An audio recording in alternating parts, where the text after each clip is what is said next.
Ang KNN ay hatid sa inyo ng UNICEF.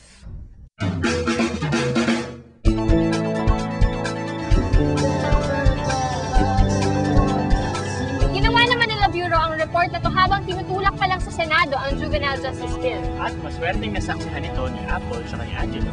It's our first big investigative report at marami din kami na-interview malalaking tao. Nabot kami ng 7 buwan sa paggawa nito. Grabe, 7 buwan? Talaga palang malalim ang pananansik na ginawa ninyo, ha? Ay, pero ano ba yung naramdaman nyo habang kinakausap niyo yung mga bata? Ako naisip ko na yung mga children in conflict with the law ay meron din silang potensyal gaya ng ibang bata. Ikaw, Angelo. Nalaman ko na marami mga karapatang pambata ang lalabag sa kulungan. Nakalulungkot na dahil sa kahirapan at sa mga nila kanila, nakagawa sila ng masama. Pero sa Comprehensive Juvenile Justice Bill, mukhang may liwanag na tayong makikita.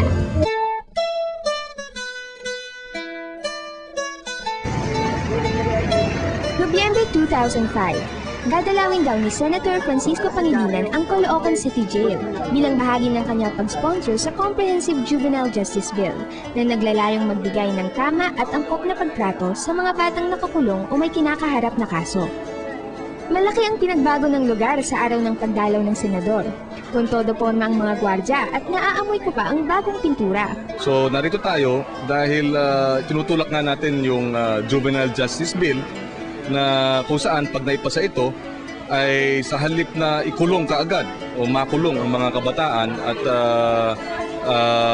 masama pa dito sa ilang mga yung hardened criminals o ma-expose, eh dapat diversion, dalhin sa barangay, dalhin sa DSWD, at sa halip na may kaso sa hukuman, ang mangyayari ay proseso na lang ng mediation o conciliation sa barangay.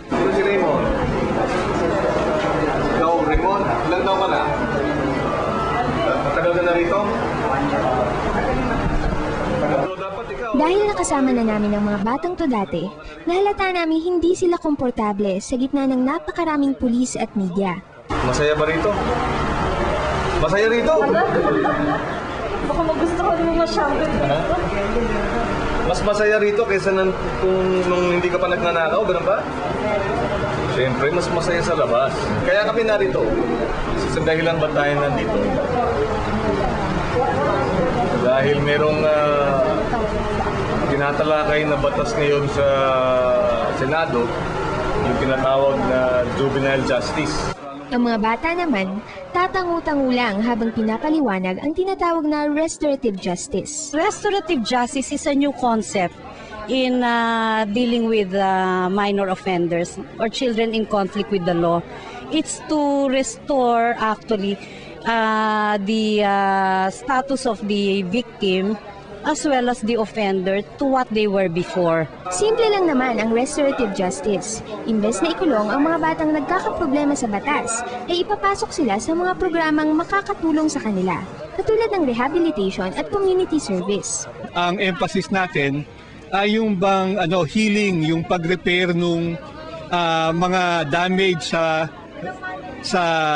biktima sa ating society, at the same time para matulungan yung bata na maging isang mas mabuting mamamayan. Our visit to the jail here today is part of the advocacy to raise awareness about the fact that children should not be imprisoned.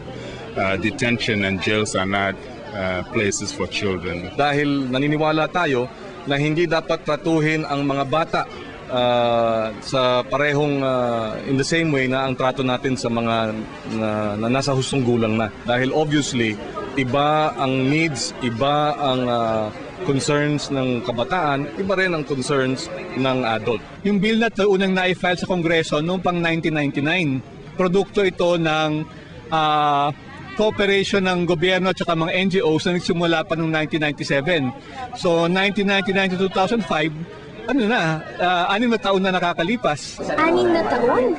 Naantala raw kasi ang trabaho sa Kongreso dahil sa mga politikal na pangyayari.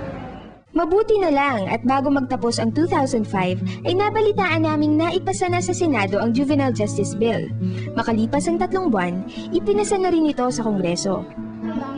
Sana sa mas lalong madaling panahon maramdaman ng mga batang nakakulong ang epekto ng bill na ito sa kanilang buhay. Sana mailipat na si Jojo sa hiwalay na kulungang pambata. Sana hindi na makatikim ng suntok si McCoy. Sana si Joel hindi na matatakalan. At sana makapag-aral ng maayos si Ryan. At sana, dumating ang panahong wala ng batang matatagpuan sa kahit saang kulungan. Dahil sa bawat batang nakukulong, kasama niyang nabibilanggo ang kanyang mga pangarap, pag-asa at kinabukasan.